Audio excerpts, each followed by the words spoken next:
शादी जिंदगी की नई शुरुआत होती है, न सिर्फ दो इंसानों के बीच बल्कि परिवारों के बीच।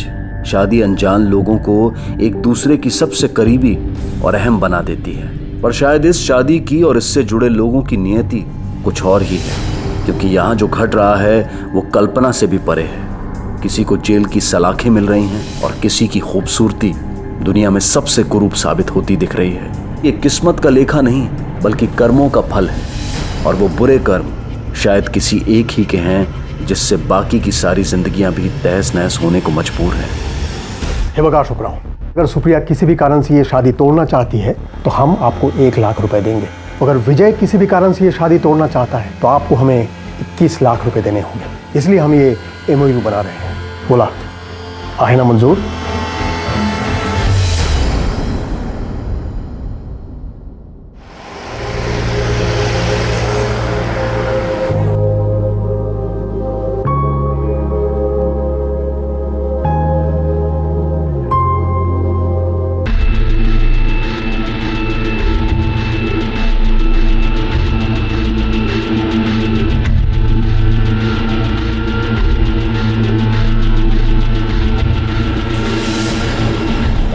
अक्षता बेटा, सब सामान चेक कर लिया ना?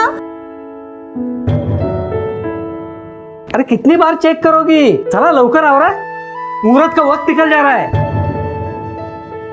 बाबा, हमारे जल्दी करने से क्या होगा? जिसकी सगाई है वो तो आज भी टाइम पे पहुंचने के मूड में नहीं है।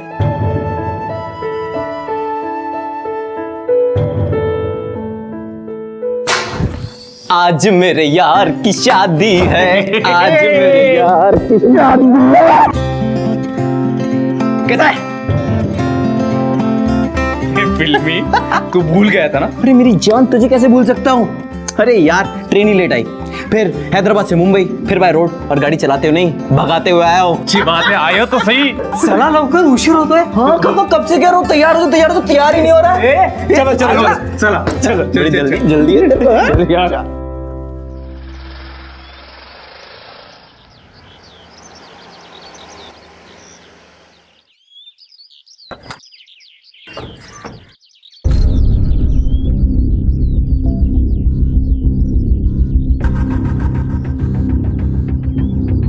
काकू, हाँ।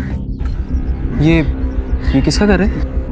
विजय की सगाई है तो उसके होने वाले बीवी के घर ही आएंगे ना, तो इतना भी नहीं समझता।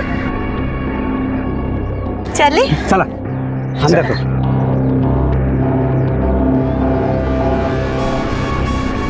क्या बात है? चल, एक बात बता, तूने ऐसे क्यों पूछा कि ये किसका घर है? अरे कुछ नहीं, वो ऐसे ही, कुछ खास नहीं। नहीं, कुछ तो बात है। क्या बात है? ये सुप्रिया मोरे का घर है ना? हो, वही तो है मेरी होने वाली बीवी। बेटा, आई बाबा के पैर छू। मस्त, खुश रहो खुश रहो।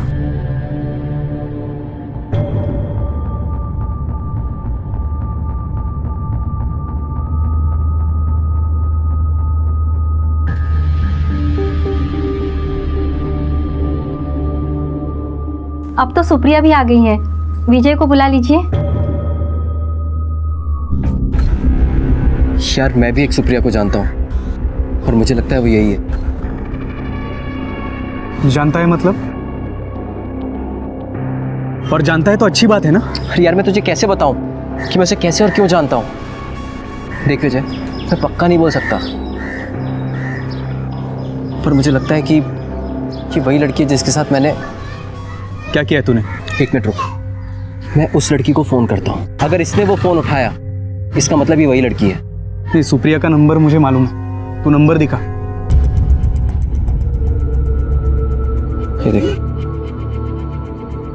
पब्लिक लिमिटेड, इस नाम से क्यों सेव किया है? अरे नाम नहीं है, कोड वर्ड है। तू क्या बात कर रहा है? मेरे को समझ में नहीं आ रहा। थाम ना, मैं उसको फोन करता हूँ। अगर उसने फोन उठाया और मुझसे बात की तो मैं तुझे सब बताऊंगा। तू रुक।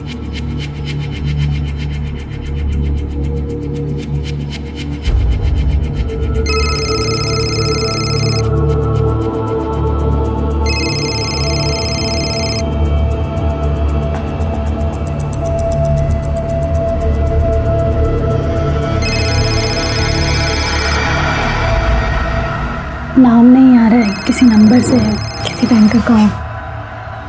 बेवजह लोन देते रहते, डिस्कनेक्ट कर। यार इसने तो मेरा फोन ही नहीं उठाया। हो गई तेरी इंक्वायरी पूरी? अरे अब चले? विजय बेटा जल्दी आ जा, सब लोग तेरा इंतजार कर रहे हैं। आलोच चल। लो बेटा, विजय को अंगूठी पहनाओ। भाई कार्तिक कुछ है? आ जाएगा, तुम अंगूठी पहना।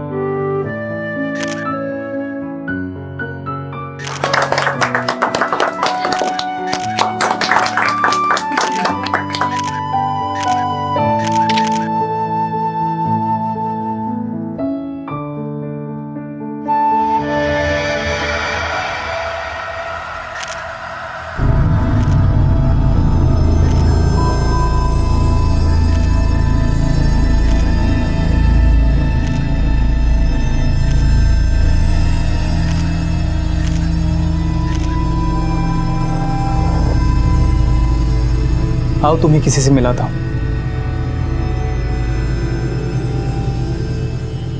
My dearest and closest friend Kartik. Ji नमस्ते। हाय, तुम आमीद, आप कैसी हैं? लव मैरिज में जहां लड़का लड़की पहले और परिवार बाद में एक दूसरे से परिचित होते हैं, वहीं अरेंज मैरिज में खानदान और परिवार की संतुष्टि के बाद ही बात लड़का लड़की तक पहुंचती है। और सिर्फ दूल्हा दुल्हन ही नहीं, बल्कि पूरा खानदान नए सपने, नई उम्मीदें लिए आगे बढ़ते हैं। ऐसी ही नई शुरुआत करने जा रहे थे सुप्रिया और विजय, लेकिन विजय के बचपन के दोस्त कार्तिक ने उसके दिमाग में एक शक डाल दिया था, जो शायद सुप्रिया के अतीत की काली परछाई थी। और वो शक उसके वर्तमान में खड़ा भविष्य में दस्तक दे रहा था। आखिर क्या कहना चाहता था कार्तिक, और क्या सच था सुप्रिया का? और वो सच एक बवंडर की तरह से आने वाला था, जिसका अभी तक किसी को आभास तक नहीं था। ये वही लड़की है पब्लिक लिमिटेड जिसके साथ तेरी शादी हो रही है। क्या? हो, सब लोग उसे पब्लिक लिमिटेड के नाम से ही जानते हैं। मतलब? ये तो येड़ा है क्या विजय? मतलब ये कि इस लड़की का कैरेक्टर बहुत खराब है। सब लोगों ने उसके साथ क्या क्या किया है ना। मैं कार्तिक देख, मुझे मजाक बिल्कुल पसंद नहीं है। यार मजाक नहीं कर रहा हूँ, सच्चाई बता रहा हूँ। कल तो उसने मेकअप किया हुआ था तो मैं उसे पहचानने में कंफ्यूज हो गया। फिर आज मैंने अपने 2-3 दोस्तों से कंफर्म किया कि वही लड़की है पब्लिक लिमिटेड। बहुत चालू माल है यार, बहुत लोगों ने उसे घुमाया है और मैंने भी उसके साथ सब कुछ किया है।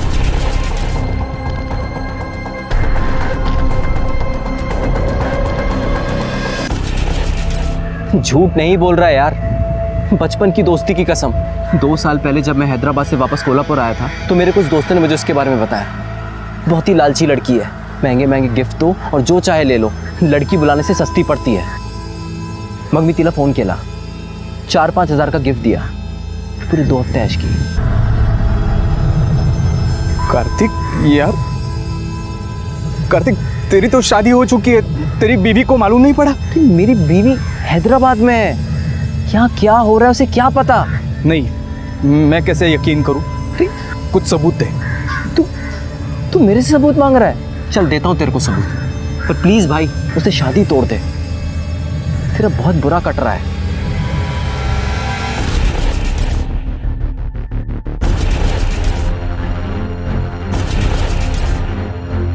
ये वही लड़की है पब्लिक लिमिटेड। बहुत चालू माल है यार, बहुत लोगों ने उसे घुमाया है। मतलब ये कि इस लड़की का कैरेक्टर बहुत खराब है और मैंने भी उसके साथ सब कुछ किया है। काय डोकं बिकं फिरलंय का काय तुझं? अहो ऐकून तरी क्या बडबडा रहा है तू? क्या हुआ? आप इतना चिल्ला क्यों रहे? विजय, क्या बात है? आई मी तुला आत्ताच नहीं सांगू शकत, पर मैं ये शादी नहीं कर सकता। आप ये रिश्ता तोड़ दो। पागल हो गया ये? वो फिल्मी लड़का है ना कार्तिक, उसकी बहकावे में आकर ये कुछ भी बोला जा रहा है। लेकिन वो बोला क्या?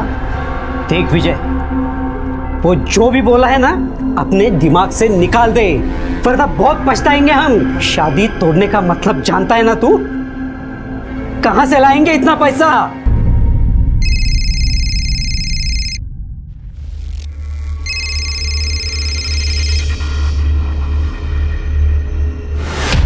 हाँ बोल कार्तिक। तुझे सबूत चाहिए था ना? हाँ 2 बजे उसके घर के बाहर आ जाना, मैं उसे लेकर बाहर जा रहा हूँ।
ये वीडियो दिखा गया तू?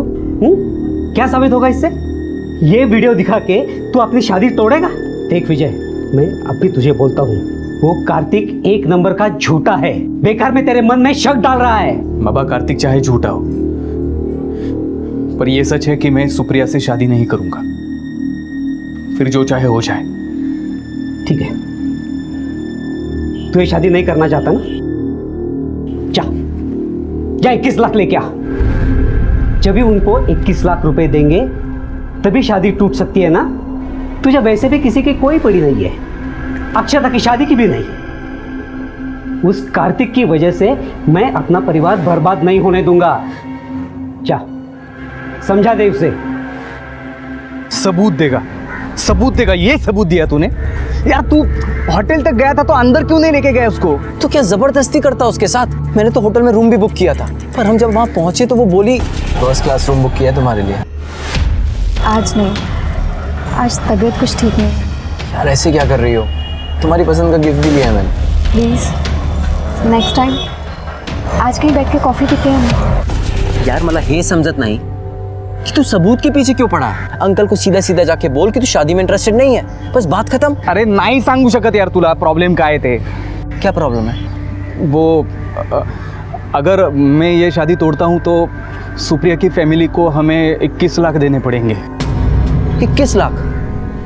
क्यों? वो शादी को लेकर हमारे और सुप्रिया की फैमिली के बीच में कुछ MOU साइन हुआ था। मेरे साहब, हमारी अक्षता के लिए एक बहुत अच्छा रिश्ता मिला है। वैसे लव मैरिज है, लेकिन हमारी फैमिलीज एक दूसरे को बहुत पसंद करती है। लड़का US में है, लेकिन लड़के वाले चाहते हैं कि हम अक्षता की शादी पहले कर दें। अरे वाह, छान छान छान। ये तो बहुत खुशी की बात है कि अक्षता की भी शादी तय हो गई। जी, लेकिन जैसे उसकी शादी करनी ज़रूरी है, वैसे सुप्रिया की भी तो शादी करनी ज़रूरी है ना? देखिए मोरे साहब, आप बात समझने की कोशिश कीजिए। अक्षता की शादी पहले होना इसलिए ज़रूरी है ताकि शादी के बाद उसे वीज़ा के लिए अप्लाई करना पड़ेगा ना। हाँ तो ठीक है ना, शौक से कीजिए अप्लाई, लेकिन उसके लिए सुप्रिया की शादी रोकने की क्या ज़रूरत है? एक ही मंडप में दोनों शादी निपटा देते हैं। भाई साहब, 2 शादियां करने के लिए हमारे पास पैसे नहीं है। हे बघा, मी पण वकील आहे, मला नका शिकवू। कल आपने सुप्रिया की शादी लटका दी तो? हम क्यों लटकाएंगे? हम शादी के लिए नहीं मना कर रहे हैं, हम तो बस कह रहे हैं कि वो हाँ मैं समझ रहा हूँ कि आप लोग रिश्ता तोड़ना नहीं चाहते, लेकिन देखिए हर माँ बाप अपने बच्चे की भलाई चाहता है ना, इसलिए दोनों तरफ से कोई गड़बड़ी हो इसके पहले हम उसका सोल्यूशन क्यों ना निकाल लें? मोरे साहब, आप बीच में अपने ये वकालत क्यों ला रहे हैं? क्या सोल्यूशन निकालना है? नहीं तो हम ऐसा करते हैं कि हम उनकी एंगेजमेंट कर देते हैं। हाँ वो तो करेंगे ही, लेकिन जब मन में कोई मैल नहीं है तो क्यों ना हम उसे पेपर पर भी कर लें। मतलब ये कि हम एक MOU बनाएंगे, मेमोरेंडम ऑफ अंडरस्टैंडिंग। क्या जरूरी है? जरूरत है अशोक जी, जरूरत है, क्योंकि माँ बाप अपने बच्चे के लिए कब स्वार्थी बन जाए इसका कोई पता नहीं। और फिर शादी तो करनी है ना, तो फिर डर किस बात का? अरे हम डर कहाँ रहे हैं? ठीक है, आपको जो बनाना है आप बना दीजिए। हाँ तो सुनिए, MOU ऐसा बनेगा कि अगर शादी आप लोगों ने कैंसिल की तो आप हमें 21 लाख रुपए देंगे, और अगर हमारी तरफ से हुई तो हम आपको 1 लाख रुपए देंगे। ऐसा क्यों? हमारे 21 लाख और आपके सिर्फ 1 लाख? अशोक जी, मैं तो वो भी नहीं बोल रहा था, क्योंकि शादी तो आपकी तरफ से पोस्टपोन हो रही है ना, हमारी ओर से नहीं। बोला मंजूर है? अब अगर बिना किसी मजबूत रीज़न के हम ये शादी तोड़ देते हैं तो हमें सुप्रिया की फैमिली को 21 लाख देने पड़ेंगे, मगर सुप्रिया के कैरेक्टरलेस होने का कुछ सबूत मिल जाता है तो हम इससे बच सकते हैं, और ये सबूत तू मुझे दिला सकता है। मैं कहाँ से सबूत लाऊंगा? देख, तू सुप्रिया को बोल कि तुम दोनों के बीच में पहले से ही सब कुछ हो चुका है, तो वापस करने में क्या हर्ज है? और जब तुम ऐसा कुछ करने के लिए जाओगे तो मैं चुपके से शूट कर लूंगा। क्या बोल रहा है तू? और मैं फिर सुप्रिया से ये कहूंगा कि या तो वो शादी करने से मना कर ले, नहीं तो ये वीडियो मैं दोनों फैमिलीज को दिखा दूंगा। अगर ये वीडियो लीक होकर वायरल हो गया तो सुप्रिया की फैमिली के साथ साथ मेरी बीवी ने वीडियो देख लिया तो नहीं बॉस, मैं इतनी बड़ी रिस्क नहीं ले सकता, मेरा बसा बसा घर उजड़ जाएगा। यार तू टेंशन क्यों लेता है? तुझे सॉलिड प्रूफ चाहिए ना, तो सुन, सुप्रिया की राइट थाई में 2 काले तिल है, जो मैंने ही नहीं बहुत लोगों ने देखे हैं। अब खुद जा और सबूत ला। हेलो हेलो सुप्रिया, जी बोलिए ना, मैं सुन रही हूँ। आज दोपहर 2 बजे लवबर्ड्स होटल में आ सकती हो? मैं तुम्हारा इंतज़ार करूँगा। होटल में क्यों? हम कहीं और भी तो मिल सकते हैं। अरे समझा करो, मैं कुछ सरप्राइज देना चाहता हूँ, वो ऐसे गार्डन और रेस्टोरेंट में नहीं हो सकता, इसलिए होटल बुला रहा हूँ। मैं तुम्हारा इंतज़ार करूँगा। ठीक है, नियत है। Okay, bye bye.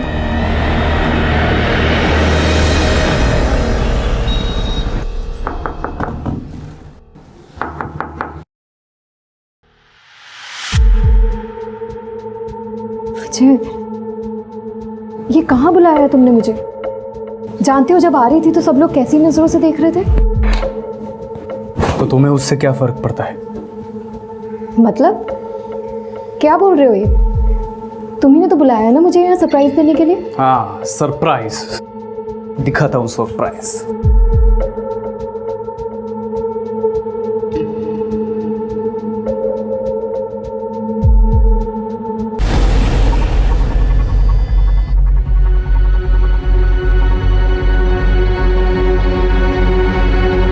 मुझे तुम्हारे और कार्तिक के बारे में सब कुछ पता है, और उतना ही नहीं, और भी बहुत कुछ। विजय, मुझे नहीं पता उसने तुमसे क्या कहा, लेकिन जैसा तुम समझ रहे हो वैसा बिल्कुल भी नहीं। झूठ बोल रहा है वो मेरा कॉलेज का फ्रेंड है, हैदराबाद से आया, उसने मुझे मिलने के लिए बुलाया। और वो जो तुम्हारे थाई के ऊपर तिल है, वो भी ऐसे ही दोस्ती में देखा होगा उसने, और उसने नहीं, बाकी लोगों ने भी दोस्ती में देखा है। विजय, मैं चाह रही हूँ। चाहोगी तब जब मैं तुम्हें जाने दूंगा। ये विजय गोसावदर कौन है? सर मैं हूँ। सुप्रिया मोरे के ऊपर रेप करने के जुर्म में हम तुम्हें गिरफ्तार करते हैं। विजय ने होटल के रूम में आपको एक वीडियो दिखाया, नंतर काय झालं?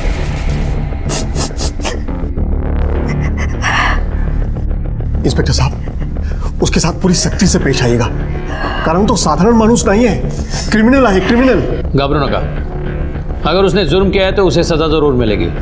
पाटिल मैडम, लड़की को मेडिकल एग्जामिनेशन के लिए ले जाओ। हो सर, चला।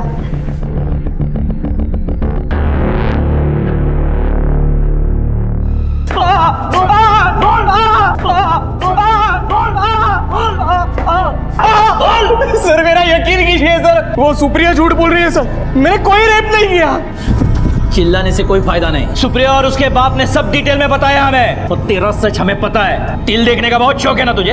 हाँ? चल अब सच बता, वरना इतना फ्लेक्सिबल बना देंगे कि शरीर पे से सारे तिल देख सकेगा तू। बोल। प्लीज मुझे जाने दो विजय, प्लीज। मुझे अपने जैसे कैरेक्टरलेस मत समझना। अब जितना कहता हूँ उतना करो। घर जाओ और इस शादी से मना कर दो, वरना ये वीडियो मैं सबको दिखा दूंगा। और ये मत समझना कि 21 लाख देने पड़ेंगे, 1 रुपये पण नकोय मला तुझ्याकडून। विजय प्लीज लोगों की बातों में मत आओ, एक चांस तो दे के देखो मुझे। मैं फिर घिन आ रही है मुझे तुमसे। तुझसे मेरा कोई वास्ता है, ये बात 1 मिनट भी बर्दाश्त नहीं होगी मुझे भी। जितना कहा है उतना करो, वरना मैं ये सबको दिखा दूंगा। ठीक है विजय, मैं घर जाके पापा से कह दूंगी कि मुझे ये शादी नहीं करनी।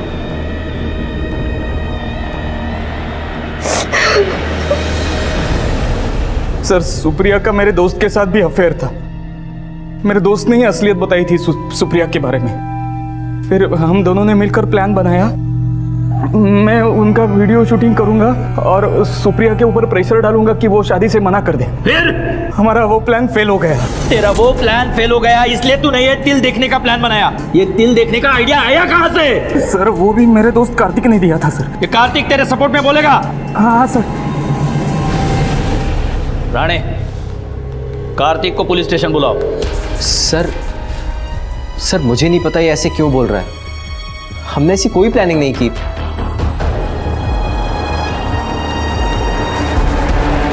और ये किस तिल के बारे में बोल रहा है मुझे कोई आइडिया नहीं है।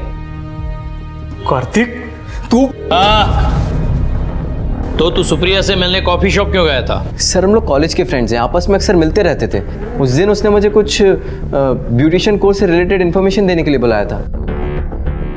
ठीक है, तुम जा सकते हो, लेकिन सिर्फ पुलिस स्टेशन से, शहर से बाहर नहीं। सोचना भी मत। यस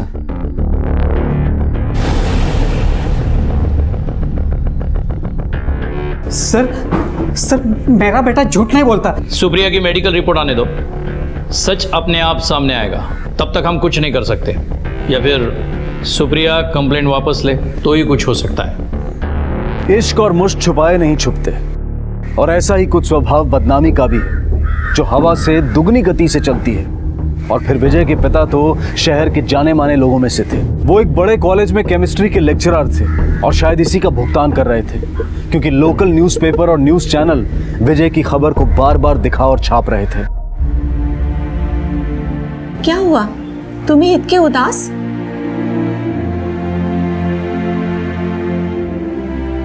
कॉलेज अथॉरिटीज ने मुझे सस्पेंड कर दिया है। सिर्फ विजय के पिता ही नहीं, विजय को भी नौकरी से निकाल दिया गया। सुप्रिया के पिता जनार्दन मोरे एमओयू की 21 लाख की रकम के लिए विजय की फैमिली से मांग कर रहे थे, लेकिन सबसे ज्यादा नुकसान उठाया अक्षता ने। नहीं, झूठ है ये। अब विजय को फंसा।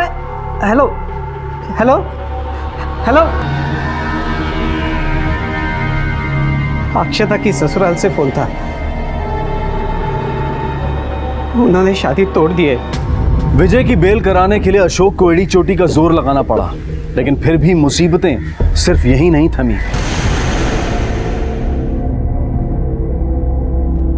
जब आ रही थी तो सड़क पे 3 लड़कों ने मुझे बड़ी मुश्किल से वरना चलो हम पुलिस स्टेशन चलते हैं और उन तीनों की कंप्लेंट करते हैं। अक्षता, उसको नॉर्मल होने दीजिए, बहुत डरी हुई है, थोड़ी देर बाद चलते हैं।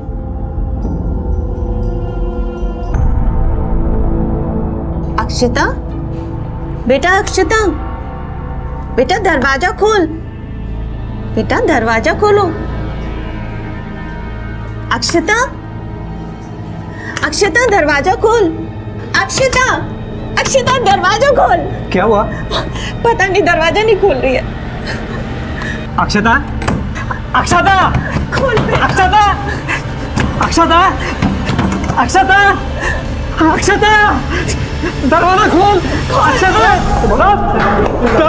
साहब हमने कुछ नहीं किया साहब। वो उसके भाई ने रेप किया है ना साहब, हमने तो सिर्फ उसको पकड़ा था साहब। उसको सजा देने को मॅजिस्ट्रेट बनोगे तुम लोग? लोगों को सजा दोगे? वागले, यांना एवढा कुटा ना, मॉलेस्टेशन और फोर्स टू सुसाइड का केस डाल दो इनके ऊपर, कोर्ट में खड़ा करो, फिर इनको पता चलेगा ये कौन सजा देता है और कैसे सजा देता है। नहीं साहब, नहीं साहब, छोड़ दो साहब। कहते हैं गेहूं के साथ घुन भी पिस जाता है, और अक्षता भी इसी घुन की तरह पिस गई, बलि चढ़ गई कुछ बददिमाग लोगों की वजह से। जबकि अब तक ये साबित भी नहीं हुआ था कि विजय दोषी है या नहीं, पर शायद हवा उनके विपरीत चल रही थी, तबाही शुरू हो चुकी थी।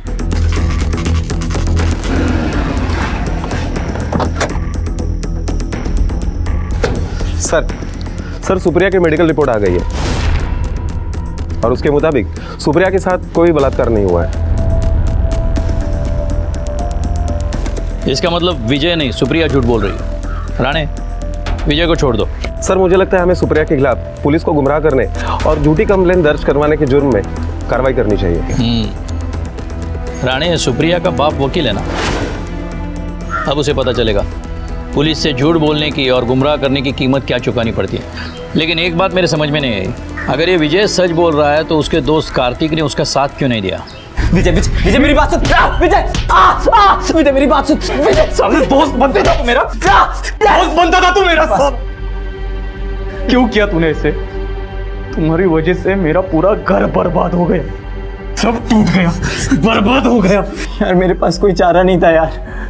सुप्रिया को जब पता चला कि मैं भी सब में इन्वॉल्व हूँ तो उसने मुझे ब्लैकमेल किया। उसने कहा कि वो मेरी बीवी को सब कुछ बता देगी, उसके पास मेरी बीवी का नंबर भी है और वो कर भी देती। यार मुझे माफ़ कर दे, मुझसे गलती हो गई विजय, प्लीज़ यार।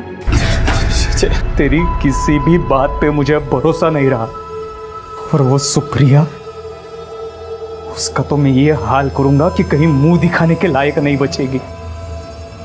तुम लोगों की वजह से मेरी बहन मरी। मना किया था तुझे, पर तूने नहीं सुना। मैं अपनी बेटी खो चुकी हूँ, अपना बेटा नहीं खोना चाहती। कुछ नहीं करेगा तू, समझा? मेरी तरफ देख, कुछ नहीं करेगा तू।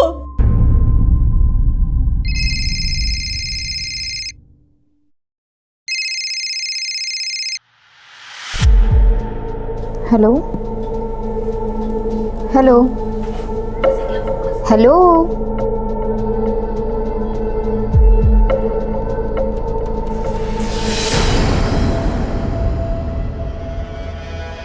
वकील साहब, कभी किसी को सुना है शादी के लिए एमओयू बनाते हुए?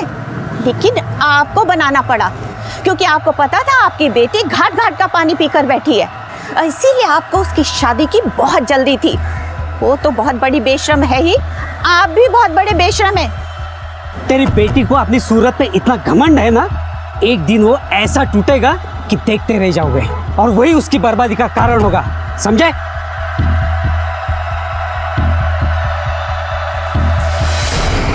हेलो, अरे बोलते क्यों नहीं हो? बार बार कॉल कर रहे हो, बोलो। हेलो,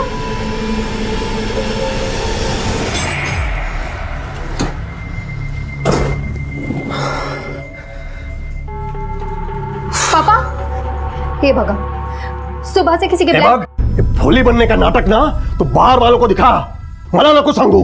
मला माहित है तू किती पाण्यात आहे ते। असं मुझे नहीं, अब तो पूरे पूरे शहर को पता है।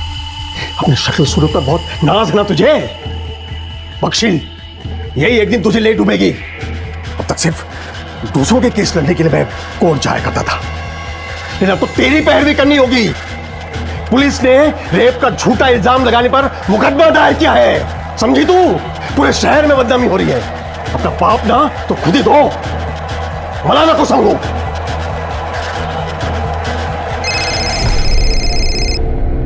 हेलो हेलो, विजय बोल रहा है ना तू? बदला लेना चाहता है ना मुझसे? तो लेना बदला। ये डरपोकों की तरह ब्लैंक कॉल क्या कर रहा है? हिम्मत है तो सामने आना सामने। हेलो, बोल, अब बोल ना।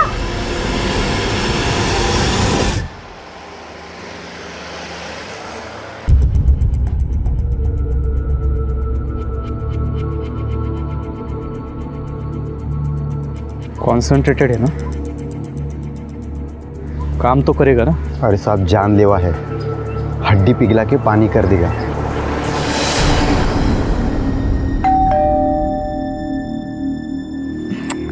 ये आशीष भी ना हमेशा कुछ ना कुछ भूल ही जाता है।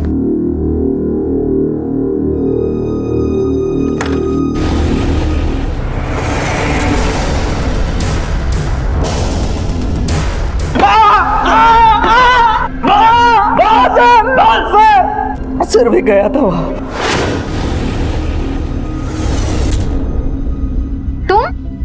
तुम यहाँ क्या कर रहे हो? मैं यहाँ क्या कर रहा हूँ? तुझे सबक सिखाने आया। तूने कहा था ना कार्तिक को कि वो पुलिस से झूठ बोले। अभी भी चक्कर चल रहा है तुम्हारा उसके साथ। मेरा किसी के साथ कुछ भी चले, तू कौन होता है मुझे बताने वाला? बहुत घमंड है ना इस चेहरे के ऊपर। ऐसी शक्ल बिगाड़ूंगा कि कहीं मुंह दिखाने के लायक। निकल जाए यहाँ से। मैंने कहा निकल यहाँ से। बहुत शौक है ना सारे शहर को अपने दिल दिखाने का।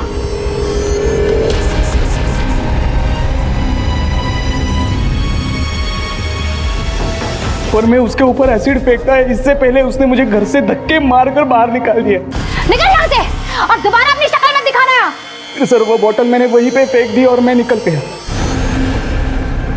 सर सुप्रिया हॉस्पिटल से घर आ गई। सुप्रिया ठीक से याद करके बताओ, उस दिन क्या हुआ था? बहुत घमंड है ना इस चेहरे के ऊपर। ऐसी शक्ल बिगाड़ूंगा। सर विजय ने अपनी जेब से एक बॉटल निकाली। मैंने उसे धक्के देके घर से बाहर निकाल दिया। उसके थोड़ी देर बाद वापस से डोरबेल बजी। मुझे लगा विजय फिर से आ गया। मैंने किचन से चाकू उठाया और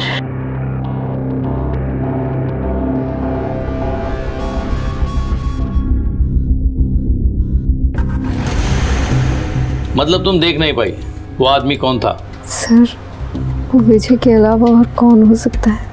मुझे पिछले कुछ दिनों से ब्लैंक कॉल भी आ रहे थे। ये हादसा हुआ तब आप लोग कहाँ थे?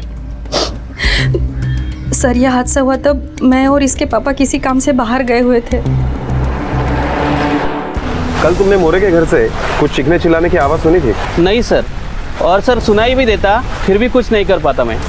क्यों? सर ये मोरे बहुत टेढ़ा आदमी है। आजू बाजू में वकालत झाड़ा फिरता है सर। और उसकी बेटी सर उससे भी बढ़कर है सर। मतलब? सर कैरेक्टर लेस है वो लड़की। पूरा अपने एरिया को पता है। और मैं क्या बताऊं सर। सर ये फॉरेंसिक लैब की बेसिक रिपोर्ट आ गई है और ये सुप्रिया के कॉल रिकॉर्ड्स।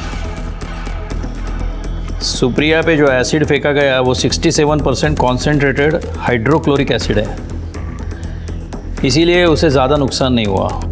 क्योंकि अगर यह सल्फ्यूरिक एसिड या नाइट्रिक एसिड होता तो उसकी शक्ल ज़्यादा बिगड़ सकती थी। लेकिन ये 67% कॉन्सेंट्रेटेड हाइड्रोक्लोरिक एसिड भी मार्केट में आसानी से नहीं मिलता। यह किसी बड़े लैब में या कॉलेज के लैब में ही मिलता है। सुप्रिया के कॉल रिकॉर्ड्स में 5 कॉल्स विजय के हैं और एक इनकमिंग कॉल उसके पिता का अशोक का है। अब कॉलेज में प्रोफेसर है, लैब से कोई भी केमिकल आपको मिल सकता है। इसी का फायदा उठाकर आपने एसिड लिया और विजय को दिया। नहीं सर, वैसे तो मैं ऑलरेडी कॉलेज से सस्पेंडेड हूँ और इस सस्पेंशन पीरियड में मैं कॉलेज के किसी भी चीज़ को छू भी नहीं सकता। आपने सुप्रिया को ब्लैंक कॉल किया, हमारे पास रिकॉर्ड है। ब्लैंक कॉल नहीं सर, मैंने उसे कॉल किया था, लेकिन उसने मुझे विजय समझकर बहुत कुछ सुना दिया। विजय बोल रहा है ना तू? बदला लेना चाहता है ना मुझसे? तो लेना बदला। मैं उसके घर पहुंचा था, उसके पाँव पकड़े, लेकिन वो तो सौदा करना चाहती थी। सौदा? मतलब जब मैं उसके घर पहुंचा। सुप्रिया मेरे बेटे को बचा लो। मुझे पता है उसने तुम पे एसिड नहीं फेंका, वो ऐसा कर ही नहीं सकता। आपके कहने से क्या होता है? पुलिस को तो यही लगता है ना कि एसिड विजय ने फेंका था। लेकिन अगर मैं पुलिस से ये कह दूं कि एसिड विजय ने नहीं फेंका था तो वो उसे छोड़ देंगे। लेकिन इससे मेरा क्या फायदा? तुम बोलो, तुम जो बोलोगे ना मैं वो करूँगा। करना कुछ नहीं, बस मुझे इसकी कीमत चाहिए, 21 लाख रुपए। समझ लीजिएगा कि मेरी प्लास्टिक सर्जरी के पैसे दे दिए आपने। मेरे पास इतने पैसे तो है नहीं। घर बेच दो, घर ज़रूरी है या बेटा? आप मुझे पैसे दो, मैं आपका बेटा उसी दिन आपको दिला दूंगी। ये सुप्रिया जितना बोली बनने का नाटक कर रही है उतनी वो है नहीं। विजय नहीं तो और कौन हो सकता है? राणे, जितनी जल्दी हो सके सुप्रिया के घर वालों का और विजय के घर वालों का मोबाइल ट्रेस करो, और कार्तिक का भी। Okay sir.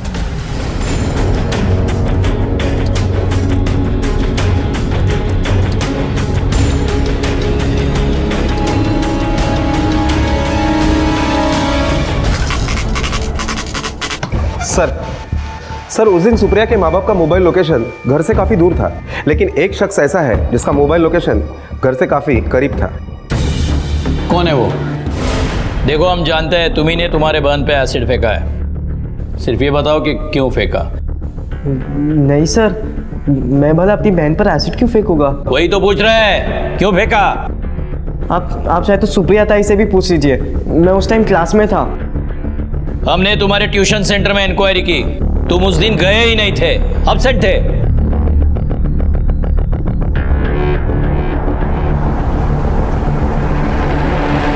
अब तुम सच बोलते हो या हम बुलवाए? बोलो। हाँ सर, मैंने ही एसिड फेंका था। तूने फेंका था?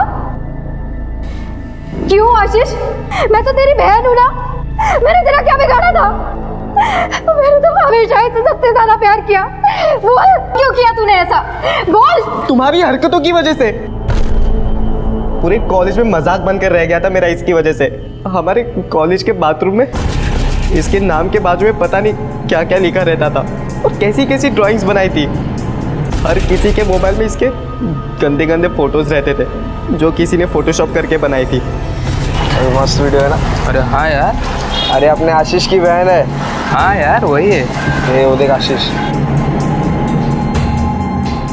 और सर इससे आपने ना अच्छे दिखने का बहुत उल्टा सीधा फायदा उठाया है।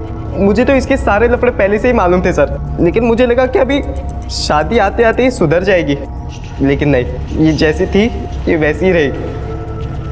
और उस दिन मैं क्लास के लिए निकला। सब फिर क्लास जाते टाइम मैंने विजय को देखा बाइक से आते हुए।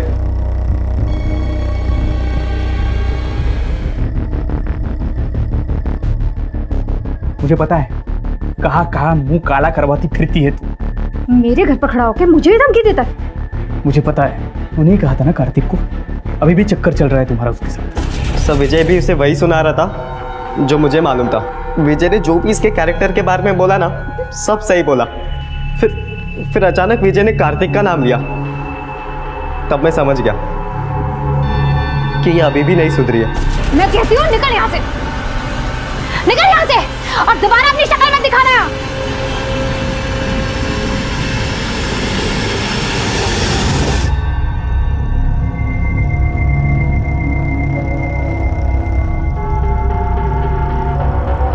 क्यों किया तूने ऐसा? सुप्रिया, मैं तो तुझे सबसे ज्यादा प्यार करती थी, वो क्यों किया? तुम्हें तुम्हारे ताई पे गुस्सा था तो कुछ और हल ढूंढना चाहिए था।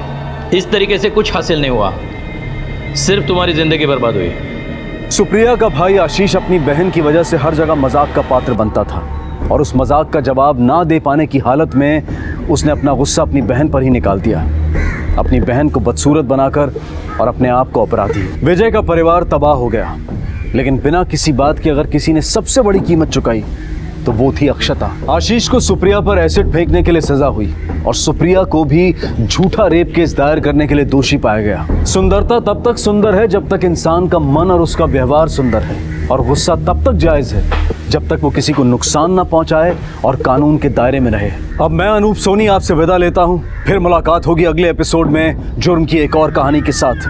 तब तक अपना और अपने परिवार का ख्याल रखें और देखते रहें क्राइम पेट्रोल डायल 100। सबक एक को सीख हम सबको। जय। क्राइम पेट्रोल के और भी दिलचस्प कहानी देखने के लिए हमारे चैनल को सब्सक्राइब करें और बेल आइकॉन दबाना ना हिंदुस्तान भूलें। और उस आजाद हिंदुस्तान के नक्शे में रंग भरते ये नन्हे हाथ।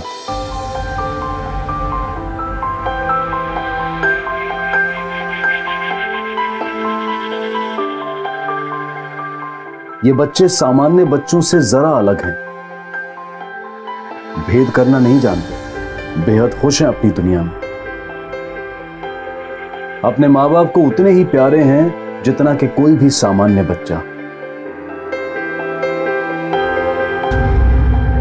लेकिन इस जीवांत संस्कृति में कुछ लोग ऐसे भी हैं जो आजाद और संपूर्ण होने का अर्थ कुछ और ही समझते हैं। कुछ साल पहले महाराष्ट्र के सोलापुर में ऐसा ही एक केस देखने को मिला। मानसिक रूप से असहाय 8 बच्चे इसी दरिंदगी का शिकार बने आजाद हिंदुस्तान में। अभिव्यक्ति की आजादी, जीने की आजादी, सम्मान की आजादी सभी के लिए है, लेकिन इन बच्चों को ना तो आजादी के लिए काबिल समझा गया, बल्कि यहां तक कि उनकी पहचान को ही अनर्थ साबित करने की कोशिश की गई।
అదిగో అక్కడ ఏమో ఉంది చూడు. ఏమున్నది?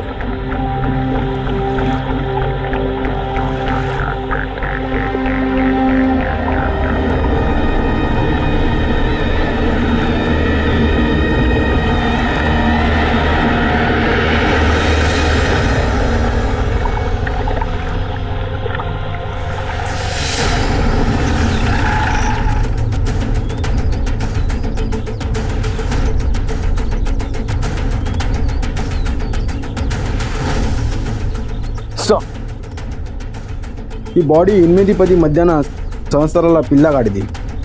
మొత్తం బాడీ డిస్కంపోజ్ అయింది.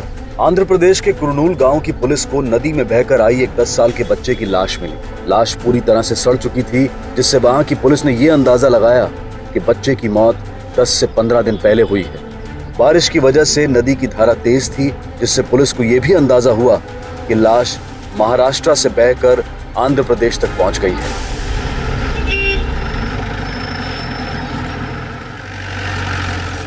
सर, मेरा बेटा ऋषभ अचानक से गायब हो गया, पता नहीं कहाँ चला गया। सर, अब कुछ भी करके उसे ढूंढ दीजिए प्लीज सर, प्लीज। आप घबराइए मत, हम पूरी कोशिश करेंगे। बच्चा कब लापता हुआ? सर, कल शाम से। कहाँ से गायब हुआ? कल शाम अपने आया के साथ गार्डन गया था।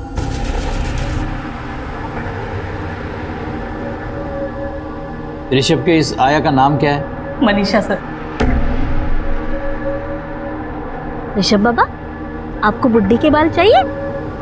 चाहिए आपको? अच्छे लगते हैं आपको? ठीक है, मैं लेकर आती हूँ, लेकिन तब तक यहीं बैठे रहना अच्छे बच्चे की तरह। हाँ, कहीं भी नहीं जाना, सुनोगे ना मेरी बात? हाँ, नहीं जाओगे ना? नहीं जाओगे ना? हाँ, मैं लेकर आती हूँ। हाँ, यहीं बैठे रहो।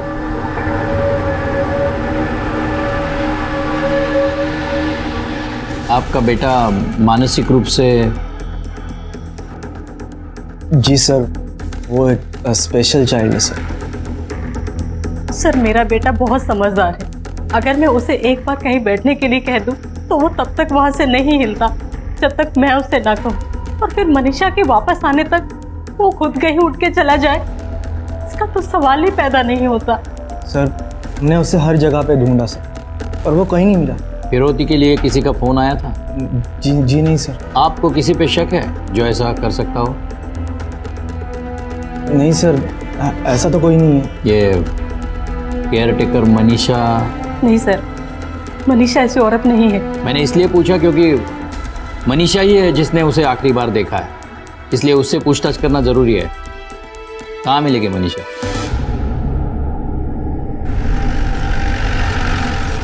सर, భీమా నదిలో దొరికిన పిల్లవాడి శవం తొక్క ఏం రిపోర్ట్ మేలో వచ్చేసింది।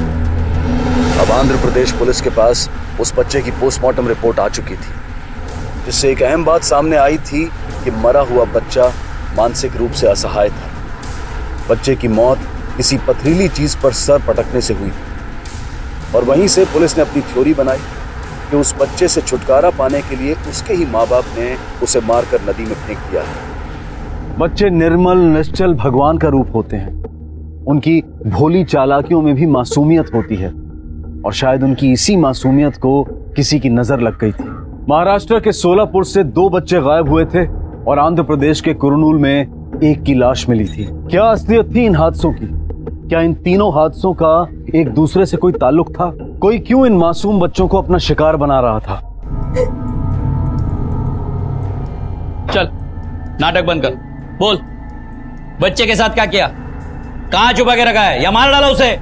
साहब मैं ऋषभ बाबा को माँ के जैसा प्यार करती थी साहब, उसका बहुत ख्याल रखती थी। मैं कह को उसको ये फिल्मी डायलॉग बंद कर। हम अपने पे उतर आ गए ना तो ये ममता 2 मिनट में निकल आएगी बाहर। मैं सच बोल रही है साहब, मैं झूठ नहीं बोल रही है। अब चाहे तो मेम साहब को पूछो ना साहब। हाँ मेम साहब से भी पूछेंगे, तुझे जो पूछा है वो बोल पहले। मेरे को नहीं मालूम है साहब कि बाबा किधर चला गया हो या बाबा को कोई लेकर गया। साहब मैं 3 महीने से उसको गार्डन में लेकर जाती है, तब तो ऐसा कुछ भी नहीं हुआ साहब। पता नहीं हमें कैसा हो गया साहब, हमने बहुत ढूंढा बाबा को। कहाँ ढूंढा तीनों ने? नहीं साहब, हम 2 ही थे, मैन साहब और मैं। क्यों ऋषभ के पिता नहीं थे क्या? साहब तो पूना में थे साहब, कुछ दिन पहले कंपनी की तरफ से साहब का ट्रांसफर हो गया है साहब, तब से पूना में ही है। अब बस मैं और मेनसा भी है साहब और बाबा। लेकिन ठीक है अभी तुम जा सकती हो, लेकिन हमें पूछे बगैर शहर के बाहर नहीं जाना। हाँ साहब।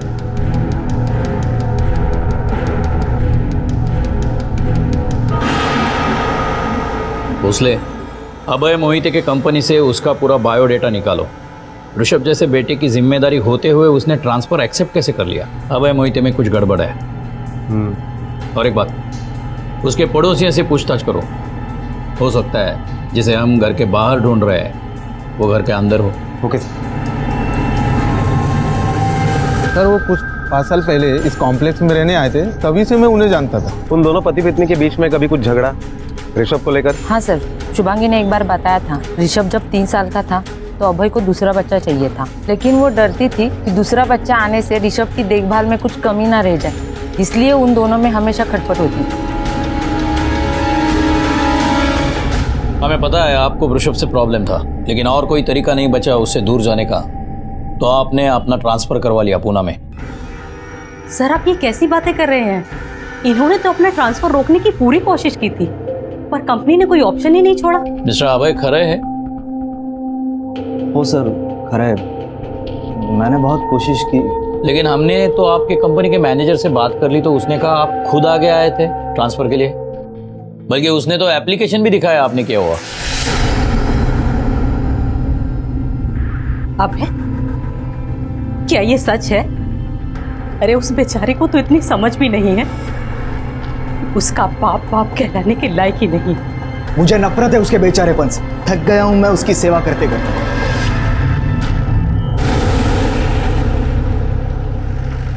सर मुझे तो लगता है कि ऋषभ को अभय ही कहीं पर छोड़कर आया होगा, क्योंकि उसे पता है कि ऋषभ वापस लौटकर नहीं आ सकता। अभी किसी नतीजे पर पहुंचना मुश्किल है।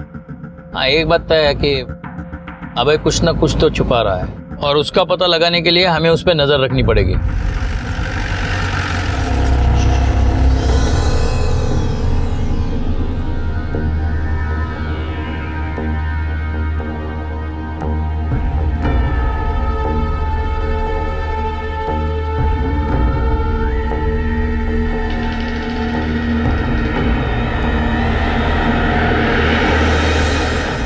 सर सर हजरत शाह दरगाह के आगे जो नदी का मोड़ है वहाँ 2 बच्चों की लाश मिली है। सर दोनों बॉडी लगभग एक दूसरे से 50 मीटर की दूरी पर मिली है, जिसमें से एक बॉडी पूरी तरह से गल चुकी है और सर इसके एक हाथ में 6 उंगलियां हैं। सर इसे देखकर लग रहा है कि इसकी मौत लगभग 2 महीने पहले हुई होगी। और सर ये दूसरी बॉडी, इसे देखकर लग रहा है कि इसकी मौत 15-20 दिन पहले हुई होगी। और एक बात सर, चेहरे के स्ट्रक्चर को देखकर लग रहा है कि ये दोनों स्पेशल चाइल्ड रहे होंगे। अभय मोहिते का बच्चा भी मेंटली चैलेंज था ना? हाँ सर। दोनों को बच्चे की शिनाख्त के लिए बुलाओ। Okay sir.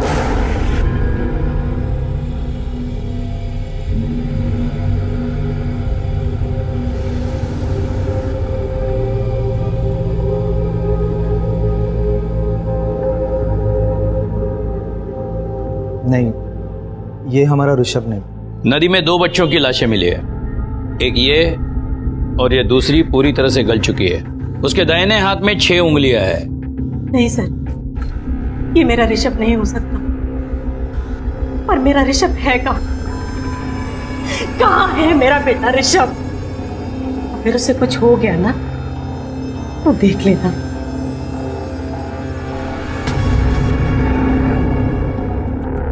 पोस्टमार्टम रिपोर्ट के मुताबिक दोनों बच्चों की मौत सिर किसी पत्थर से टकराने से हुई है। दोनों बच्चे मेंटली चैलेंज्ड है। एक मेंटली चैलेंज बच्चा गायब है। इसका मतलब भोसले इस तरह के कत्ल की और भी खबर आ सकती है। ये दोनों बच्चे कौन हैं? हमारे पास सिर्फ ऋषभ की रिपोर्ट है। भोसले एक काम करो, सभी पुलिस स्टेशन से ये चेक करो कि कहाँ और कितने मेंटली चैलेंज बच्चों की मिसिंग कंप्लेंट आई है। और ये स्पेशल चाइल्ड के स्कूल और संस्थाओं में देखो कि 6 उंगलियों वाला कोई बच्चा स्टूडेंट था या नहीं। ये 6 उंगलियां उस बच्चे की पहचान करने में हमें मदद करेगी। Okay sir.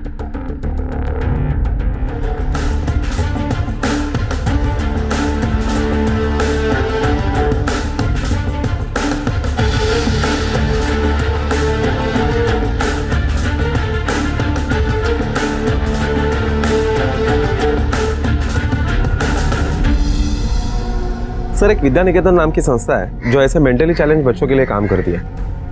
उनके स्कूल में एक बच्चा पढ़ता है जिसकी 6 उंगलियां हैं। उसका नाम समीर पवार है, लेकिन सर वो 2 महीने से स्कूल नहीं आया। हमने उसके घर का एड्रेस ले लिया है। इस समीर पवार के माँ बाप को मिलना पड़ेगा।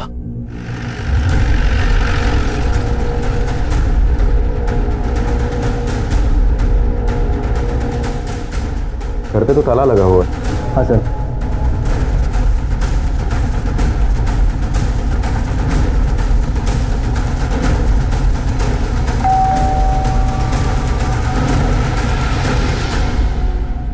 ये समीर पवार नाम का मेंटली चैलेंज लड़का आपके सामने ही रहता है ना? हो सर। क्या बता सकते हैं वो लोग कहाँ गए? सर आनंद पवार ने दुसरी शादी की आणि फिरायला गेला तो। क्या समीर को भी साथ में लेके गए? साहब 1.5-2 महीने से तो मैंने उसको देखा ही नहीं है। किधर गया पता नहीं। बेचारा बच्चा, देखो ना साहब उसका भी नसीब कैसा। पैदा ही ऐसा हुआ और उसके बाप को तो उसकी कुछ फिक्र ही नहीं है। वो सिर्फ खुद की सोचता है। बीबी को 1 साल भी नहीं हुआ मर के, उसने दूसरा शादी कर लिया और घूमने के लिए गया। क्या बता सकते हैं वो वापस कब लौटेंगे? कल तक आ जाएंगे।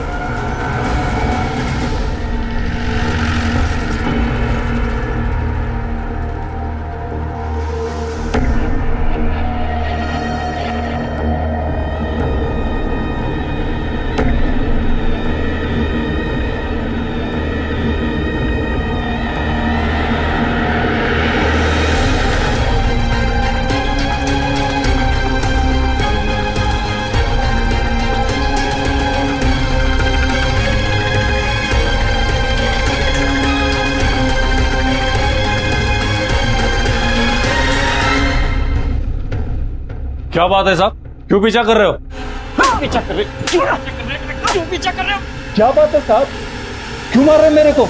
तुम्हारा 8 साल का बेटा समीर पवार मेंटली चैलेंज्ड है, कहाँ है? साहब मालूम नहीं किधर है वो। एक दिन गायब हुआ, तब से मिला नहीं मुझे। उसे ढूंढने की बजाय दूसरी शादी बनाकर हनीमून में बिजी है तू। साहब ये शादी समीर गायब होने के पहले से ही तय थी। समीर गायब होने का इस शादी से कोई संबंध नहीं साहब। मैं बहुत परेशान था साहब समीर की जिम्मेदारी उठा के, लेकिन जब समीर गायब हो गया तो मुझे लगा मुझे मुक्ति मिल गई, इसलिए मैंने कंप्लेंट भी नहीं लिखवाई साहब। और साहब वो ठीक भी नहीं होने वाला था। तेरे जैसा बाप होने से बेहतर है वो अनाथ होता, और तुझे उससे मुक्ति मिल गई है। उसकी लाश मिली है हमें।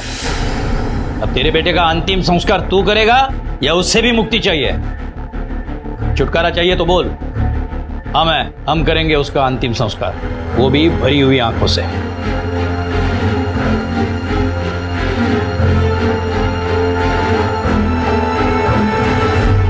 सुनो, इधर आओ। क्या साहब? कौन हो तुम? पवार से क्या काम है? वो साहब, पवार साहब के बच्चे को संभालती थी मैं। आया हूँ, बचा हुआ पगार के वास्ते आई हूँ। क्यों? नाम क्या है तुम्हारा? गोदावरी। भोसले, नंबर और एड्रेस ले लो इसका।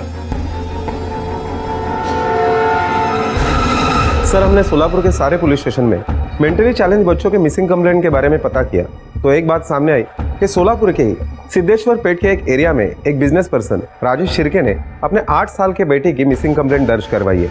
उनका बेटा भी मेंटली चैलेंज है। एक ही शहर के 2 मेंटली चैलेंज बच्चों की लाश मिलना और एक का गायब होना, उसलिए ये कोई इत्तेफाक नहीं है। इस कत्ल और गायब होने के पीछे जो मकसद है वो शायद एक ही है। हो सकता है इन लाचार बच्चों के माँ बाप इनसे पीछा छुड़ाना चाहते हो, या फिर ये भी हो सकता है कि किसी सुपारी किलर ने नया बिजनेस ढूंढ लिया हो इन मासूम बच्चों को ठिकाने लगाने का। सर, मुझे लगता है कि हमें इन बच्चों के माँ बाप के कॉल डिटेल्स देखने चाहिए, शायद हमें उससे कुछ लिंक मिले। हाँ, लेकिन उसके पहले इस दूसरे बच्चे की पहचान करानी होगी।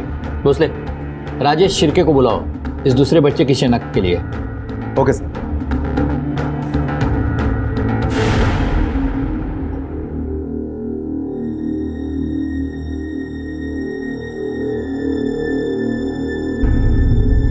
सौरभ,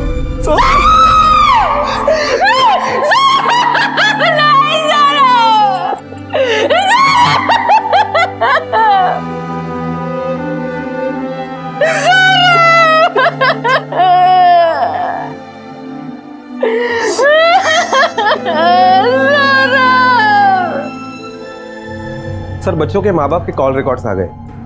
एक बात हैरानी की है सर, ये अभय मोहिते और राजेश शिर्के के बीच में एक बार नहीं कई बार कॉल हुआ है। हो सकता है दोनों ने एक दूसरे का इस्तेमाल किया हो अपने बच्चों से छुटकारा पाने के लिए, लेकिन ये इतनी चालाकी दिखा रहे हैं तो कंफर्म है कि फोन पर तो डिटेल बातें नहीं की होगी। एक तो छुपकर मिले होंगे या नेट पे बातें की होगी। एक काम करो भोसले, अभय मोहिते और राजेश शिर्के को उनके कंप्यूटर के साथ पुलिस स्टेशन बुलाओ और साइबर एक्सपर्ट को भी बुलाओ। और हाँ, अभय और राजेश को अलग अलग रखना जब साइबर एक्सपर्ट उनके मेल्स चेक करता होगा। Okay sir.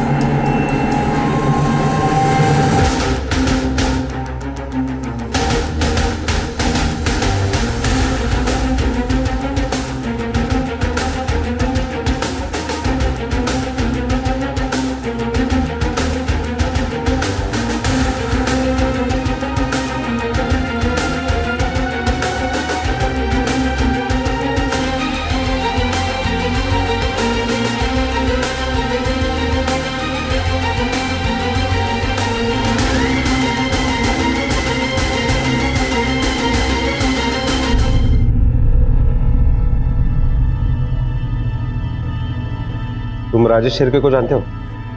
मैं किसी राजेश शिर्के को नहीं जानता। ये तुम्हारे मोबाइल के कॉल रिकॉर्ड्स, ये नंबर तो पहचानते होगे।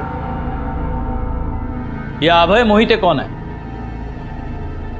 अभय मोहिते? ये नाम तो मैंने कभी सुना भी नहीं। ये नाम तुमने कभी सुना नहीं, लेकिन उसके साथ नेट पर अपने बेटे के बारे में, सौरभ के बारे में सारी बातें शेयर कर ली।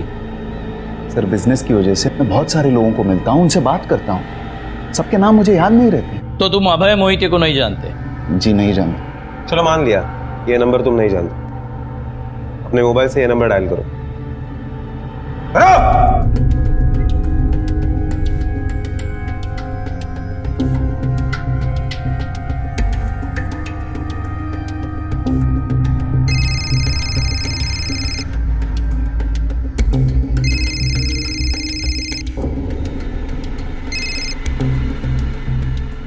हाँ अभय मोहिते, मेरे केबिन में आओ, तुम्हारी याददाश्त दुरुस्त करनी है और तुम्हारे एक दोस्त से भी मिलवाना है। आओ। चलो। कि तुम दोनों अनजान बनने का नाटक बंद करो। हमारे पास सबूत है। ये तुम दोनों के बीच जो चैटिंग हुआ था उसकी प्रिंट आउट है। यहाँ अभय ने साफ साफ पूछा है, क्या तुम तुम्हारे प्रॉब्लम से, मतलब सौरभ से छुटकारा चाहते हो? और तुमने पूछा है कैसे छुटकारा पाऊं। अब साफ साफ बताओ।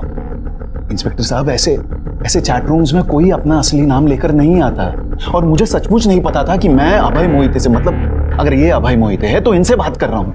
और चलिए मान लिया कि मैंने मैसेज किया, ये कैसे डिसाइड हुआ कि मैं जिस प्रॉब्लम के बारे में बात कर रहा हूँ वो मेरा बेटा सौरभ है? अगर तुम कंफ्यूज थे कि सामने वाला तुम्हारा प्रॉब्लम कोई और समझ रहा है, तो उसे क्लियर करने की बजाय ये कैसे पूछ लिया कैसे छुटकारा पाऊं? यही नहीं, इस चैटिंग के बाद तुम दोनों में फोन पर भी बातें हुई है बहुत बार। ये देखो, उसके बाद तुम दोनों मिले, अपने अपने प्रॉब्लम सॉल्व करने के लिए आपने प्लानिंग की। दोनों ने एक दूसरे के बच्चों को गायब किया, जिसमें से सौरभ मर चुका है और ऋषभ का पता नहीं। अब साफ साफ बोलते हो या हम बुलवाए? एक मिनट इंस्पेक्टर साहब, आप एक दुखी और मजबूर बाप पर इल्जाम लगा रहे हो। 8 साल से हमने सौरभ की किस तरह देखभाल की ये सिर्फ हम जानते हैं। 1 मिनट के लिए उसे अपने आंखों से दूर होने नहीं दिया, क्योंकि हम जानते थे कि वो 1 सेकंड भी अपना ख्याल नहीं रख सकता था। हाँ, मैं मानता हूं कि मैं और मेरी बीवी हम दोनों एक दूसरा एक नॉर्मल बच्चा चाहते थे।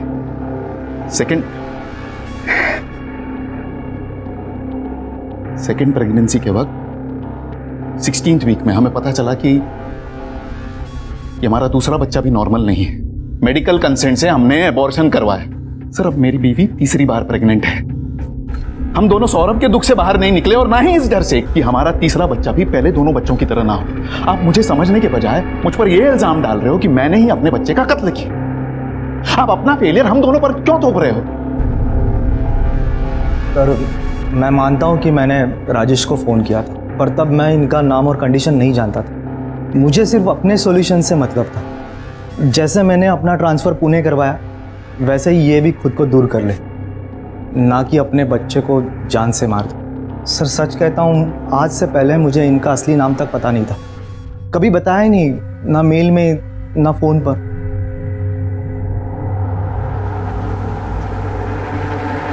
को अंदर करने के लिए हमारे पास कोई सबूत नहीं है भोसले। या तो हमारे इन्वेस्टिगेशन में कुछ कमी है, या फिर ये दोनों बहुत शातिर है। सर, मुझे तो लगता है कि ये दोनों इनोसेंट बनने का नाटक कर रहे हैं। 2 डंडे पड़ेंगे ना, सब कुछ सच उगल देंगे। इसके लिए भी हमारे पास उनके खिलाफ सबूत चाहिए। वो दूसरा बच्चा समीर पवार, उसके बाप का इनसे कोई कनेक्शन निकला?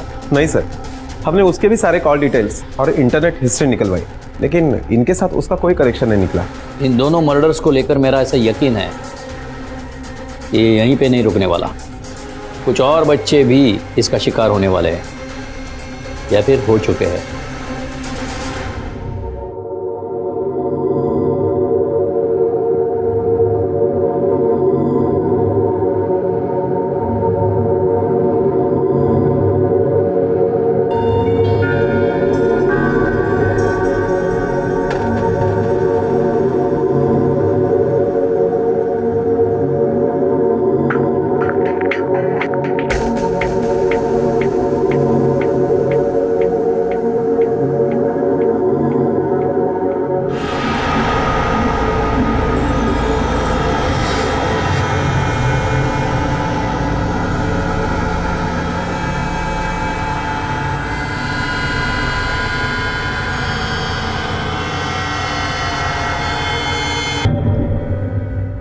पूरा 1 महीना बीत गया, हमारी सरस्वती को गायब हुआ।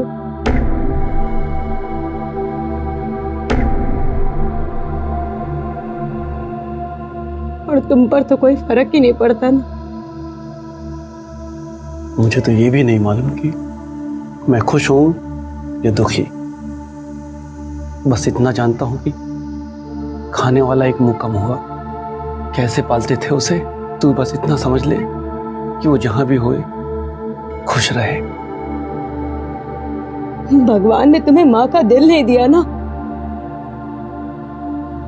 दिया होता तो पता पड़ता। मुझे बस इतना मालूम है कि मुझे मेरी बच्ची वापस चाहिए। मैं अब उसका और इंतजार नहीं कर सकती। मैं आज के आज पुलिस के पास जाऊंगी। सर, आपका शक बिल्कुल सही निकला। सोलापुर के आसपास सेम 3 केस का एविडेंस मिला है। कर्नाटक के गुलबर्गा में एक नदी में 8 साल के बच्चे की लाश मिली और आंध्र प्रदेश में एक 10 साल के बच्चे की लाश मिली। दोनों ही बच्चे मेंटली चैलेंज थे।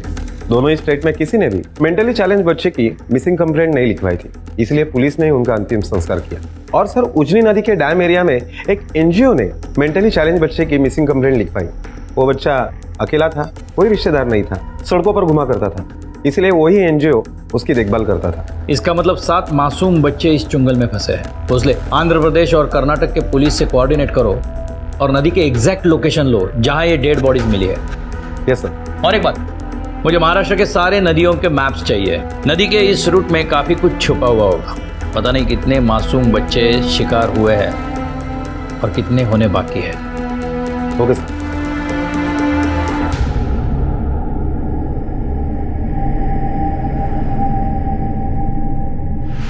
ये वो 7 पॉइंट्स है जहाँ बच्चों की लाशें मिली थी। भीमा नदी का रूट यहाँ से महाराष्ट्र से कर्नाटक होकर आंध्र प्रदेश में और समुद्र को यहाँ मिलते हैं। ये सब बच्चे जिनकी लाशें मिली है वो सोलापुर के थे। नदी के तेज बहाव के कारण यहाँ आंध्र प्रदेश में मिले। जिसने भी कत्ल किया है उसने मार के उन्हें नदी में डाला होगा। ये कातिल नदी का बहाव और नदी के बारे में सब कुछ जानता है।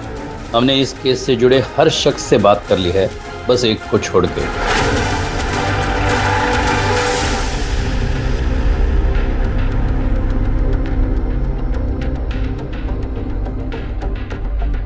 क्या हुआ साहब? आपसे कुछ सवाल पूछने थे। हाँ। आप वो पवार का बच्चा समीर पवार की देखभाल करते थे ना? जी साहब। अच्छा, आपने वो काम समीर गायब होने से पहले छोड़ा था या बाद में छोड़ा था? मैंने काम नहीं छोड़ा साहब, वही मेरे को निकाल दिया। मेरे आने तक तो समीर बाबा उधर ही था, उसके बाद क्या हुआ मालूम नहीं साहब। मतलब तुम्हें पता नहीं है समीर मर चुका है? उसी दिन पता चला साहब, जिस दिन मैं बचा हुआ पगार लेने गई थी। पवार साहब ने खुद मेरे को बोला, बहुत मासूम बच्चा था साहब, बाप का ध्यान ही नहीं था उसकी तरफ। अच्छा, आप काम छूटा है तो गुजारा कैसे चलता है तुम्हारा? काम तो किधर ना किधर मिल ही जाएगा साहब। मैं चलूं, मेरे को देर हो रही है।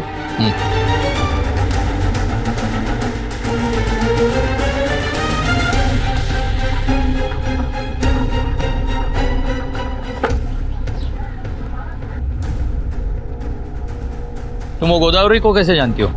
कौन गोदावरी साहब? जिसके साथ अभी बात कर रही थी।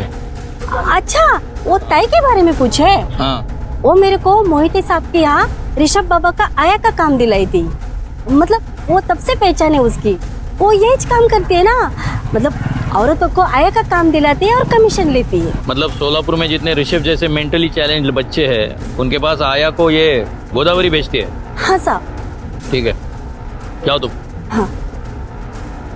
कोई था जो इन मासूम बच्चों से उनके जीने का अधिकार छीन रहा था। कहना मुश्किल था कि उस दरिंदे की जान लेने की भूख इस हद तक शांत हुई थी या फिर उसके पागलपन की चपेट में अभी और बच्चे भी आने वाले थे। और तभी पुलिस के हाथ एक ऐसी कामयाबी लगी जिससे इन मासूम जिंदगियों को इंसाफ दिलाने और उन्हें आजाद कराने की उम्मीद नजर आने लगी। भोसले, इस गोदावरी पे कड़ी नजर रखनी चाहिए, क्योंकि सिर्फ 2 बच्चों के नहीं, सभी बच्चों के किडनैपिंग के बारे में उसे कुछ ना कुछ तो पता है, क्योंकि इन सभी घरों में आया को उसी ने भेजा है। गोदावरी का कुछ ना कुछ तो कनेक्शन है इस केस के साथ। इसका मोबाइल ट्रैकिंग पे ले लो और 24 घंटे उस पर नजर रखना। हाँ, ओके सर।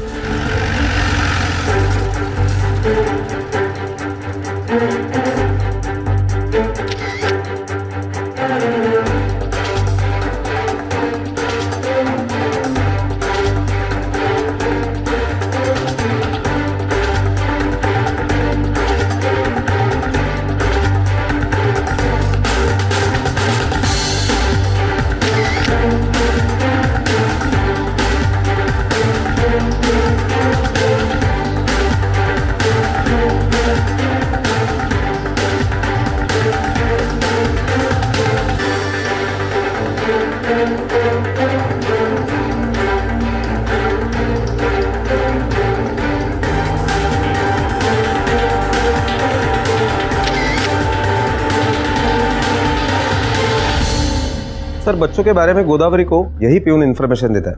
ये मेंटली चैलेंज बच्चों के स्कूल में काम करता है। जब हमने उससे पूछताछ की तो उसने बताया कि साहब, वो मेरे को बोली थी कि वो उन बच्चों को आया दिलाने का काम करती है। अगर मैं उनको उस बच्चे का नाम और एड्रेस दूंगा तो वो मेरे को पैसा देगी। आज तक कितने लड़कों का नाम दिया तूने उसे? टोटल बोले तो 6 साहब, 5 लड़के और 1 लड़की। इसका मतलब एक लड़की भी है जिसका हमें अभी तक पता नहीं है, क्योंकि जितनी भी लाशें मिली वो सब लड़कों की थी। सर, इस गोदावरी का एक अफेयर भी है, वो भी अपने से 10 साल छोटे लड़के के साथ। ये देखिए सर, ये लड़का, वो जब भी गोदावरी को मिलने के लिए आता है तो काफी सारे गिफ्ट्स लेकर आता है। जब हमने प्यून के पास इस लड़के के बारे में पूछताछ की तो उसने बताया कि ये तो मालूम नहीं साहब कौन है, पर दोनों का चक्कर चल रहा है ये पक्का है। उनकी जेब भी भारी है और बहुत खर्चा करते हैं साहब। गोदावरी और उसके आशिक को उठाने का टाइम आ गया है, लेकिन हमारे पास कोई ठोस सबूत नहीं है उनके खिलाफ। सर आइए। सर, उनकी 8 साल की बेटी 1 महीने से लापता है और वो भी सर वैसी ही बच्ची है। आइए बैठिए। कहाँ से गायब हुई आपकी बेटी? उसके स्कूल से साहब, छुट्टी होने के टाइम में उसको लेने को गई, लेकिन मेरी सरस्वती मेरे को वहां नहीं मिली साहब। कमाल है, 1 महीना हुआ बेटी गायब हुए, आज आपको होश आया है? साहब इसका गलती नहीं है, गलती मुझसे हुआ। जूता मारो मुझको साहब। ये तो रोज रोती थी यहाँ आने के लिए। हम लोग बहुत गरीब आदमी हैं साहब, और ऐसे बच्चे को पालने के लिए बहुत ज्यादा खर्चा चाहिए। मैं हमेशा भगवान से प्रार्थना करता था कि उसको अपने पास बुला लूं, और जब वो गायब हुई तो मुझे लगा कि भगवान ने मेरा दुख सुन लिया। इस औरत को कभी तुम दोनों ने देखा है? नहीं साहब। किसको? हाँ साहब, साहब ये मेरे घर आया था साहब। घर आया था? क्यों? पीछे। धन्यवाद। बैठिए।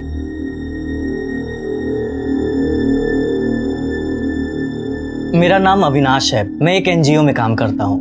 मतलब एक ऐसी संस्था जो ऐसे बच्चों की मदद करती है, इनके दुख दर्द को समझती है। हम जानते हैं कि ऐसे बच्चों के खर्च और इनकी जिम्मेदारियां उठाना कितना मुश्किल है, और आप जैसे गरीब लोगों के लिए तो और भी मुश्किल है। लेकिन इंसान के रूप में ही तो भगवान आते हैं, और मैं एक ऐसे इंसान को जानता हूँ जो ऐसे बच्चों के दुख दर्द को बांट रहा है। तो क्या वो हमारी मदद करेंगे? बहुत नेक इंसान है वो, सबकी मदद करते हैं। आप बस सरस्वती को उनके पास जाने दीजिए, फिर वो इसका लिखना पढ़ना, इसका पहनना, खाना पीना सारी जिम्मेदारी उठा लेंगे, और आपका भी बोझ कम हो जाएगा। बस आप सरस्वती को उनके पास जाने दीजिए। ऐसे कैसे किसी को अपनी बच्ची देती है साहब? मैंने उसको साफ साफ मना कर दिया साहब। तुम्हारे मना करने के कितने दिन बाद सरस्वती गायब हुई? साहब 4-5 दिन बाद साहब। भोसले, गोदावरी और उसके समाज सेवक आशिक को उठा के ले आओ। Okay sir. साहब मेरे को कुछ भी मालूम नहीं, अविनाश ने उन बच्चों के साथ किया क्या। वो तो मेरे को बोला कि कोई बहुत भला आदमी है जो ऐसे बच्चों को पालता है, तो मेरे को ऐसे बच्चों के एड्रेस बता देगी तो तेरे को भी कमीशन मिलेगा साहब। फिर साहब मैंने जिधर जिधर आया भेजी थी वो एड्रेस उसको दे दी।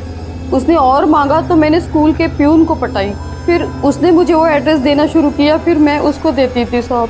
गोदावरी, तुमने एक बार भी नहीं सोचा ये सोशल वर्क करने वाला भला आदमी बच्चों के बदले तुम्हें पैसे क्यों दे रहा है? तुम क्या सोचोगी कमीशन के साथ तुम्हें आशिक जो मिल गया?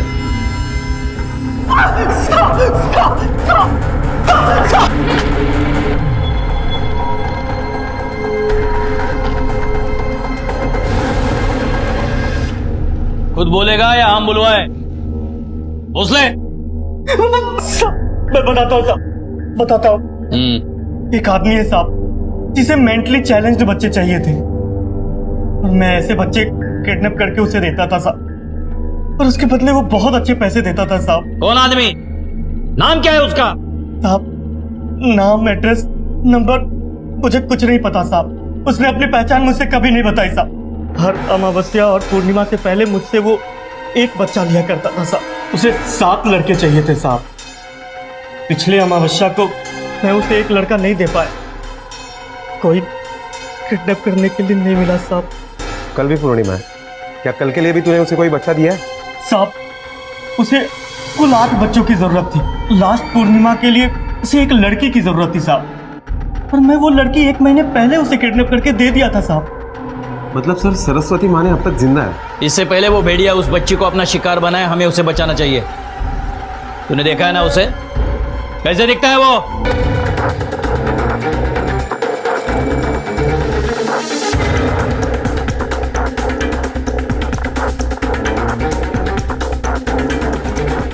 देख, उस बच्ची को बचाने के लिए हमारे पास टाइम बहुत कम है। अगर तूने गलत हुलिया बताया ना, तो वो जब पकड़ा जाएगा, तुम्हारा जेल में रहने के लिए इंतजाम अभी कर देता हूं मैं, समझे? बता जल्दी।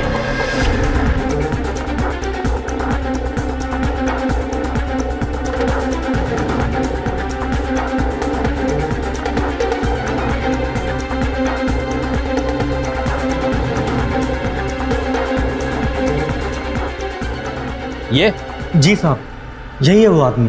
भोसले, टाइम बहुत कम है, इसे पकड़ने के लिए मोबाइल ट्रैकर की जरूरत पड़ेगी। Okay sir.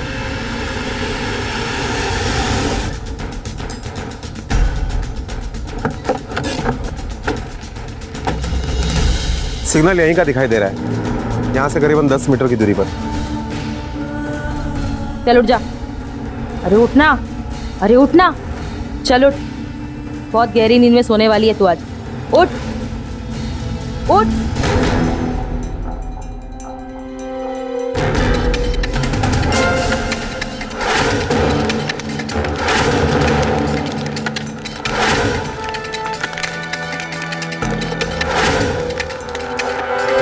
सर, सिग्नल की स्ट्रेंथ पूरी आ रही है, इसका मतलब है वो लोग पक्का यहीं पर है। ठीक, बैटरी बंद करो,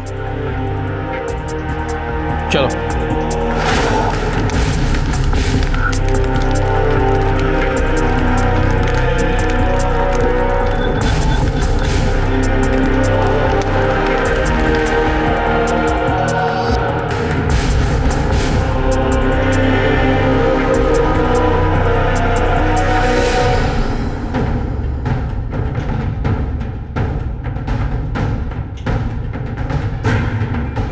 पोजीशन लो।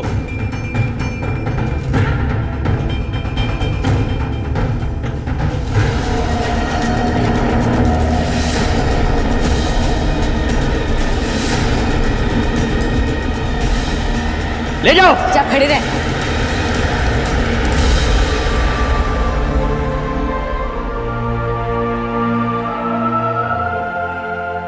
इतने सारे बच्चों को क्यों मारा तुमने? एक अच्छे तंदुरुस्त संतान की प्राप्ति के लिए, जो सौरभ की तरह हम पर बोझ ना बने। बस कि डॉक्टर ने भी जवाब दिया था कि अब सारे बच्चे ऐसे ही पैदा हो। और ये तंदुरुस्त बच्चा पाने का तरीका किसने बताया तुमने? मेरी बीवी ने। ये मुझे एक तांत्रिक के पास ले गई।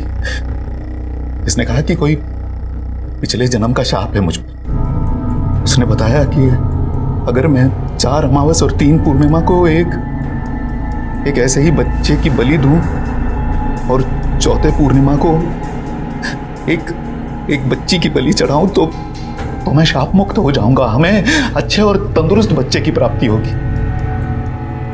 इसके बहुत जिद करने के बाद ही मैं ये सब करने के लिए मान गया। और तुमने अविनाश से बच्चे किडनैप करवाए, लेकिन उसने तो तुम्हें 6 लड़के दिए थे। ये 7वां बच्चा कहां से आया? वो मेरा बेटा सौरभ था। सिर्फ एक बच्ची की बलि बाकी। अगर आप लोग हमें नहीं पकड़ते तो वो भी पूरी हो। अपने खुद के बेटे की बलि चढ़ाई तुमने? तुम लोग इंसान नहीं हो और यहां बाहर रहने के लायक नहीं हो। भोसले, इन्हें इनके असली जगह पहुंचाओ।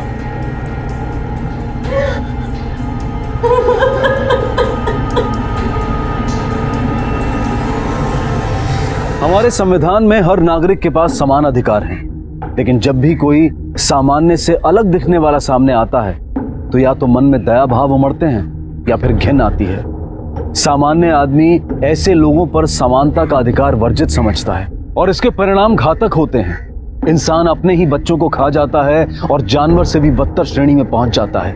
और यही किया था राजेश और उसकी पत्नी ने अपने और दूसरों के मासूम बच्चों के साथ। राजेश शिर्के को 7 बच्चों के कत्ल के लिए, राजेश की पत्नी को जुर्म को उकसाने के लिए और उसमें भागीदार होने के लिए, और अविनाश को बच्चों को अगवा करने के लिए कड़ी सजा हुई। हिंदुस्तान जहां अपनी आजादी की 70वीं वर्षगांठ मना रहा है, वहीं आज भी इंसान को जरूरत है दिमागी गुलामी से आजाद होने की। इंसान आज भी अंधविश्वास, अहंकार, द्वेष और ईर्ष्या जैसी विकृतियों का गुलाम है। इंसान और समाज को सिर्फ बाहर से ही नहीं बल्कि भीतर से भी आजाद होने की जरूरत है, और तभी पूरा होगा हर व्यक्ति और देश का पूर्ण स्वराज का नारा। मानसिक रूप से असहाय 7 बच्चे इसी दरिंदगी का शिकार बने आजाद हिंदुस्तान में। अब मैं अनूप सोनी आपसे विदा लेता हूं। फिर मुलाकात होगी अगले एपिसोड में जुर्म की एक और कहानी के साथ। तब तक अपना और अपने परिवार का ख्याल रखें और देखते रहें क्राइम पेट्रोल डायल 100। सबक एक को सीख हम सबको। जय हिंद। क्राइम पेट्रोल के और भी दिलचस्प कहानी देखने के लिए हमारे चैनल को सब्सक्राइब करें और बेल आइकॉन दबाना न भूलें।